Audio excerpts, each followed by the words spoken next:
women have played a silent but key role in times of crisis. Whether it was putting bread on the table or fighting for their rights, they did it all. However, the participation of women in the revolutions has never been stressed upon much.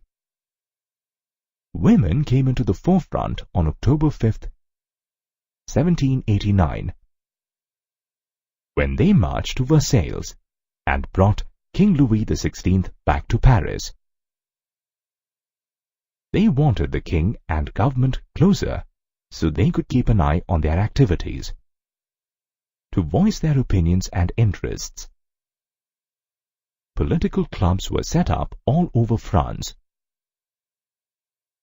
Of the 60 women's clubs that were initiated, the Society of Revolutionary and Republican Women was the most popular.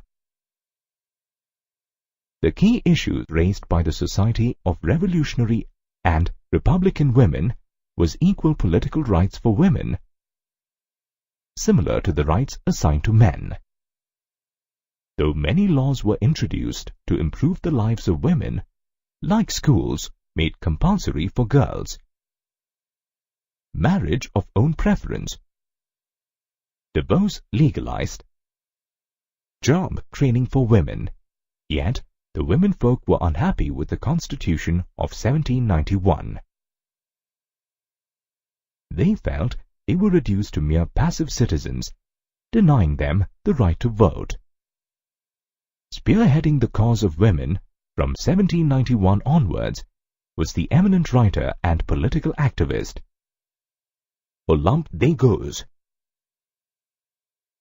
She fervently opposed the Constitution and the Declaration of Rights of Man and Citizen of 1791, as it completely ignored the rights of women.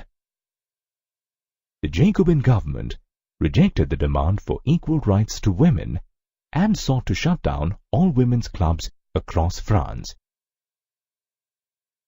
Olympe de Gouges subsequently drafted the Declaration of Rights for Women and Citizen in the same year and addressed it to the Queen and the National Assembly.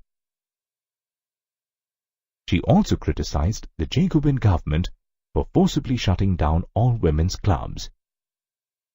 Olympe de Gouges was charged with treason, and on November 2, 1793, she was sentenced to the guillotine by the National Convention.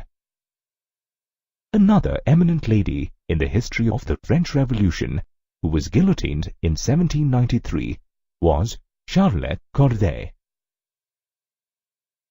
She assassinated Jean-Paul Marat, the Jacobin leader who was also responsible for the Reign of Terror. The revolution carried out by the women of France triggered revolutionary movements in many countries around the world, including the international suffrage movement. For the next 2 centuries, although French women fought for equal rights since 1789, it was only 2 centuries later, in 1946, that they won the right to exercise their franchise and equal wages.